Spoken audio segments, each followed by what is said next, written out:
Okay, so hello everyone and welcome back again in this video. So इस video में हम लोग DSA का प्री रिक्विजिट का पार्ट 2 कर रहे हैं। अगर आपने प्रीवियस वीडियो नहीं देखा है तो हमारे चैनल में एक प्लेलिस्ट है हिंदी का फॉर डीएसए, वो आप लोग देख सकते हैं। ठीक है, तो चलिए शुरू करते हैं आज का हमारा सेशन। इसमें मैं एक स्मॉल टॉपिक डिस्कशन करूँगा और ये सिर्फ उतना ही डिस्कशन करूँगा जितना हमको डीएसए पढ़ने के लिए चाहिए। ठीक है, तो चलो स्टार्ट करते हैं। इधर क्या है, structure in C. Okay, structure is a, at first हम लोग डेफिनेशन देख लेते हैं। Structure is a user defined data type that allows grouping of variables of different types under one frame। Okay, ये क्या कह रहा है कि जैसे कि तुम समझो कि अगर कोई डेटा कोई नंबर है, ठीक है, इसके लिए जनरली हम लोग क्या करते हैं कि इंट नंबर ऐसा कुछ वेरिएबल बनाते हैं। उसमें नंबर जो वेरिएबल होता है उसमें हम लोग स्टोर करते हैं ड्यूरिंग द प्रोग्रामिंग। बट अगर किसी जगह पर जैसे कि अगर स्टूडेंट है, ठीक है, एज एन एग्जांपल यहाँ पर स्टूडेंट है। स्टूडेंट का बहुत सारा प्रॉपर्टी हो सकता है, स्टूडेंट का नाम भी हो सकता है, उसका आईडी भी हो सकता है, ठीक है, उसका मार्क्स भी हो सकते हैं डिफरेंट सब्जेक्ट्स में जो हम एरे में स्टोर कर सकते हैं। तो उसके लिए क्या करना चाहिए, ठीक है, क्या हम अलग अलग स्टूडेंट का अलग अलग वेरिएबल बनाएंगे? नहीं, उसके लिए हम लोग चूज करते हैं और यूज करते हैं स्ट्रक्चर। ठीक है, स्ट्रक्चर एक यूजर डिफाइंड डेटा टाइप है। यूजर डिफाइंड क्यों? क्योंकि हम लोग ही बना रहे हैं इसको using the existing data types which are in C language. Okay, यही है स्ट्रक्चर का कॉन्सेप्ट। स्ट्रक्चर को हम लोग ही बना रहे हैं हमारे ज़रूरत के हिसाब से, अलग अलग जो डेटा टाइप सी में ऑलरेडी प्रेजेंट है, ठीक है, उसको यूज़ करके। जैसे कि ये स्टूडेंट वाले में देखो, एक इंटीजर टाइप का डेटा होगा जो होगा आईडी ऑफ द स्टूडेंट, एक कैरेक्टर टाइप का होगा जो होगा स्टूडेंट का नाम। ठीक है, नेम ऑफ 50 वर्ड्स, ये एक्चुअली स्ट्रिंग होगा। ठीक है, देन फ्लोट मार्क्स, स्टूडेंट का मार्क्स होगा फ्लोट टाइप का। ठीक है, तो यही है स्ट्रक्चर। अगर मैं लिंक लिस्ट का कॉन्सेप्ट से या फिर उसके कॉन्टेक्स्ट से बताऊँ तुमको, तो लिंक लिस्ट में क्या होता है कि दो पार्ट होता है। अभी के लिए तुमको ये कठिन लग सकता है, पर सिर्फ सुनो मैं क्या बोल रहा हूँ कि लिंक लिस्ट में नोड बोल के एक कॉन्सेप्ट होता है। ठीक है, नोड, बहुत सारा नोड मिलके ही एक लिस्ट, लिंक्ड लिस्ट बनता है। ठीक है, तो वो जो नोड है, नोड में दो पार्ट होता है generally in case of single link list. एक होता है डेटा पार्ट जिसमें हम लोग डेटा रखते हैं, एक होता है नेक्स्ट पार्ट जिसमें हम लोग नेक्स्ट जो नोड है, मतलब बहुत सारा नोड मिलके एक लिंक लिस्ट बना होता है, तो नेक्स्ट जो नोड है उसका एड्रेस और तुम कह सकते हो उसका लिंक हम लोग स्टोर कर सकते हैं। ठीक है, तो डेफिनेटली इस केस में हम सी लैंग्वेज का previously defined data type use नहीं कर सकते। इस केस में हम लोगों को एक स्ट्रक्चर बनाना पड़ेगा जिसमें एक डेटा पार्ट होगा जो इंटीजर टाइप होगा और एक नोड वाला पार्ट होगा जो ये स्ट्रक्ट स्टूडेंट टाइप का ही होगा, क्योंकि वो नोड वाला पार्ट वो मैं बाद में एक्सप्लेन करूँगा, पर अभी के लिए यही सीन है। ठीक है, तो चलो ये तो हो गया। अभी हम वो स्ट्रक्चर से कैसे एक्सेस कर सकते हैं, जैसे कि हम इस स्ट्रक्चर को यूज़ करके कोई स्टूडेंट का डेटा बनाए। अभी वो स्टूडेंट का स्पेसिफिकली आईडी या फिर स्पेसिफिकली नाम या फिर स्पेसिफिकली मार्क्स कैसे एक्सेस कर सकते हैं। ठीक है, तो चलो देखते हैं। जैसे कि उसको मेंबर बोलते हैं, ठीक है, स्ट्रक्चर का मेंबर। तो जैसे कि हमने एक ऐसे करके मेन फंक्शन में, ठीक है, एक स्टूडेंट बनाया जिसका नाम है S1।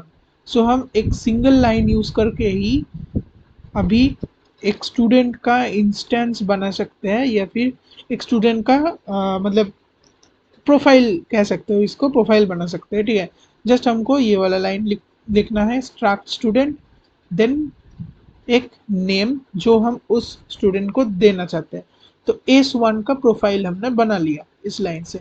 अभी हम लोग उसके प्रोफाइल में डेटा सेट करने वाले हैं, ठीक है। तो स्टूडेंट वन मतलब तो कैसे करेंगे, ये जो स्टूडेंट वन जो प्रोफाइल का नाम है S1, उसके अंदर डॉट करके हम लोग आईडी को एक्सेस करेंगे और उसके अंदर डेटा को पुश करेंगे, ठीक है।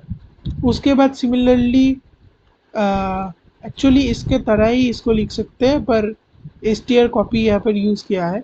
तो सिमिलरली यहाँ पर नेम को एक्सेस कर रहे हैं और उसके अंदर हमारा मेरा जो नाम है उसको मैंने एम्बेड कर दिया, ठीक है। उसके बाद मार्क्स है, सिमिलरली एक्सेस करके उसके अंदर मैंने स्टोर कर दिया। ऐसे ही हम ट्रैक स्टूडेंट S2 भी बना सकते हैं, ठीक है। S3 भी बना सकते हैं और उसके अंदर हम लोग डेटा स्टोर कर सकते हैं, ठीक है। अभी देखो यहाँ पर एक एग्जाम्पल प्रोग्राम दिया है, क्या दिया है, ये तो हेडर फाइल है, ये स्ट्रिंग डॉट एच क्यू यूज़ हो रहा है क्योंकि इधर अगर तुम देखोगे तो आ, अभी के लिए छोड़ दो, ठीक है, उसको छोड़ो। अभी ये देखो क्या है, स्ट्रक्ट हमने बनाया है एक स्टूडेंट का, ठीक है। आईडी दिया है, कैर करके मतलब कैरेक्टर एरे यहाँ पर डिफाइन किया है और मार्क्स, ठीक है।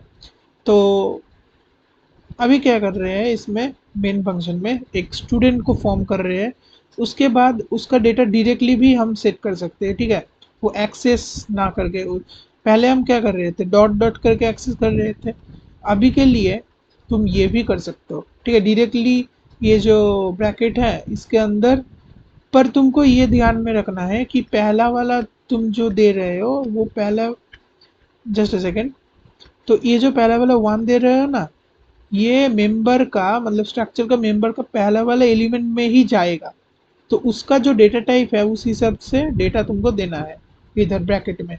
तो वन जाएगा आईडी में, ठीक है। ये जो राहुल है ये जाएगा नेम पे, ठीक है। और ये जो 89.5 जाएगा ये मार्क्स पे जाएगा। ऐसा नहीं होगा कभी कि 89 चला गया आईडी में, ठीक है। तुम जैसा ऑर्डर में दोगे उसी हिसाब से स्ट्रक्चर का जो ऑर्डर है उसमें जाके बैठ जाएगा और स्टोर हो जाएगा, ठीक है। अभी तुम इसको एक्सेस भी कर सकते हो। तो एक्सेस कैसे कर सकते हो, वही मतलब डॉट करके एक्सेस कर सकते हो, ठीक है। तो यहाँ पर देखो नेक्स्ट लाइन में प्रिंट लिखा है और प्रिंट में वो जो होता है परसेंटेज डी करके, मतलब जिसका जो टाइप है, ठीक है, जैसे परसेंटेज डी इंटीजर टाइप का हमको क्या एक्सेस करना है, आईडी एक्सेस करना है। तो देखो इसके लिए corresponding S1 dot I D है, ठीक है। उसके बाद नेम परसेंटेजेस, ठीक है, देन न्यू लाइन कैरेक्टर है, जो भी है परसेंटेज एस क्यू क्योंकि ये कैरेक्टर एरे है इसीलिए। और इधर पे कॉरेस्पॉन्डिंग इसको एक्सेस किया है यूजिंग डॉट। सिमिलरली मार्क्स को भी हमने एक्सेस किया है, जैसे कि इधर से ये परसेंटेज पॉइंट टू एक मतलब 2 डेसिमल प्लेस तक अगर मार्क्स ऐसा तुमने स्टोर किया है कि 89.5043 समथिंग, तो ये 0.50 तक ही आएगा। तो इसलिए डॉट टू, तुम इसको हटा भी सकते हो, डायरेक्टली परसेंटेज एफ भी कर सकते हो, ठीक है।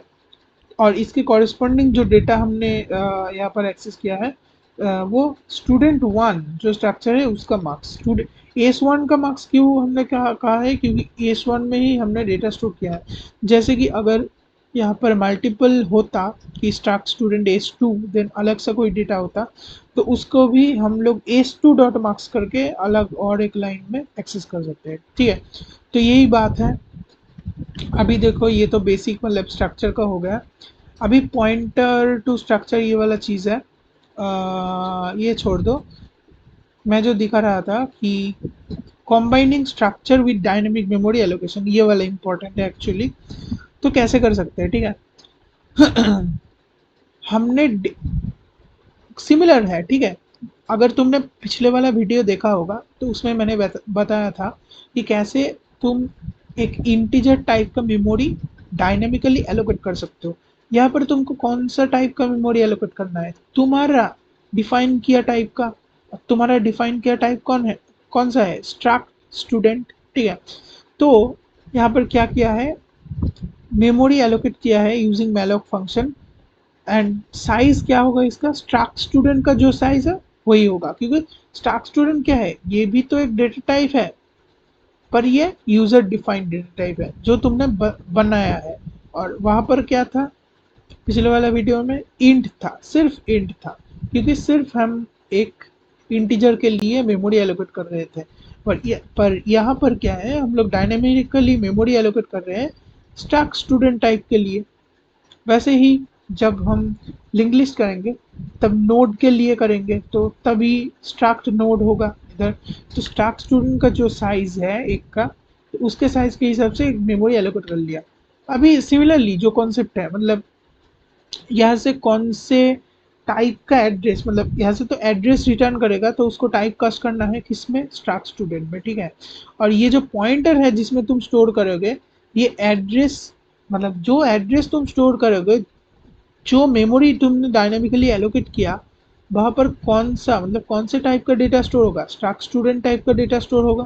तो इसीलिए ये पॉइंटर का भी टाइप मैंने स्टैक स्टूडेंट ही रखा है।